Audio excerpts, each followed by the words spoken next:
Hi friends, Stephen Covey said, real strength lies in differences and not in similarities.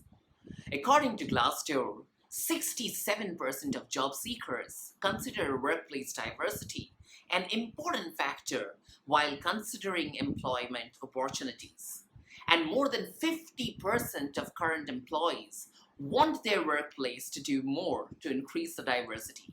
And yet, in 2018, 45% of American workers experienced some sort of a discrimination or harassment in the workplace.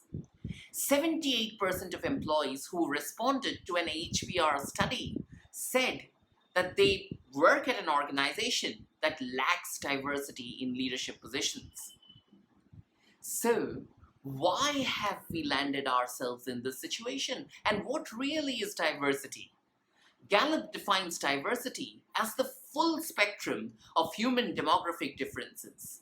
And on the other hand, there is enough research to suggest that we tend to like people who are like us.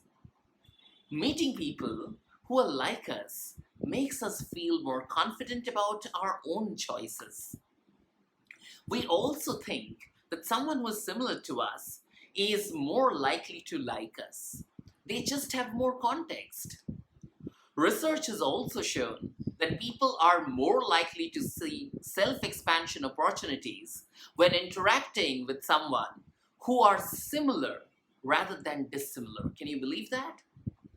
Whether this is true or not, or is it just a perception, is a completely different story. But the truth is, this is how we think.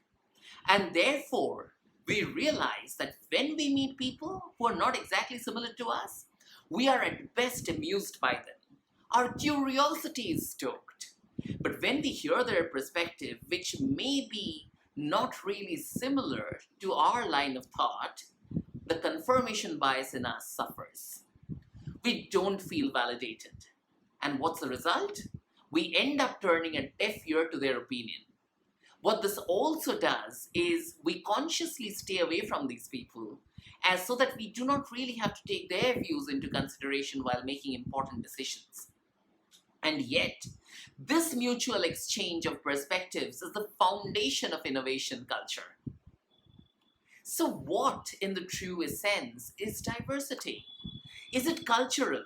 Is it gender-based? Is it based on sexual orientations? What about diversity in age? What about experience? Major organizations today are approaching diversity like some sort of a corporate mandate, and not all diversities actually fall under the corporate definition of diversity. Is diversity just about representation? Or is diversity also equally about participation? Is diversity about mandating that there needs to be a certain percentage of women in probably the leadership positions of an organization? Let's think about it.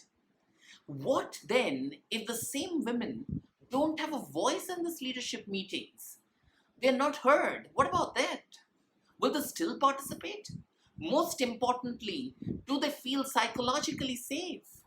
Will a lady who gets to know that she was promoted because of a diversity mandate and not her own capability feel very confident in voicing their opinion? Again, will she have a voice in this meeting? This all brings us to a very important question. Is diversity equality in outcome, or is diversity equality in terms of opportunities? Will the naysayers of the caste reservation system in India look at diversity from a completely different angle when a more favorable policy emerges towards probably a particular section of the organization? Will there be questions raised on meritocracy? It's again something for us to think about. In my mind, the best way to promote diversity is to give everyone a voice, and then actively seeking those voices out. And when you seek those voices out, ensure that you're providing them a psychologically safe environment where they feel heard. Look at avenues to build consensus, and that does not necessarily mean a vote. If you build a culture where you are looking for people's opinions, you do not need to actually have these corporate mandates to uphold the diversity banner.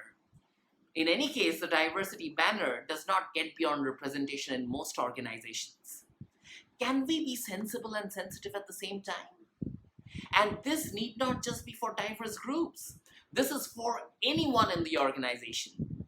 Can we hear a slightly different opinion, or maybe even a radically different opinion, and just say, well, that's interesting. I did not see it like this so far, but I'm glad you shared what you think. Is it okay if I took some time to process this and come back to you? It shows consideration, and at the same time, we end up creating an environment where we are showing that we are ready to be curious. Can we then genuinely give the perspective the thought it deserves and come back with our genuine perspectives and our feedback?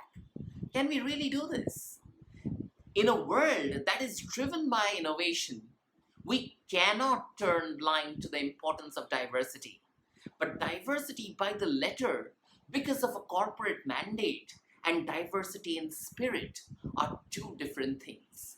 Let us get our diversity right and unleash the true power of the strength that lies in differences. Thank you.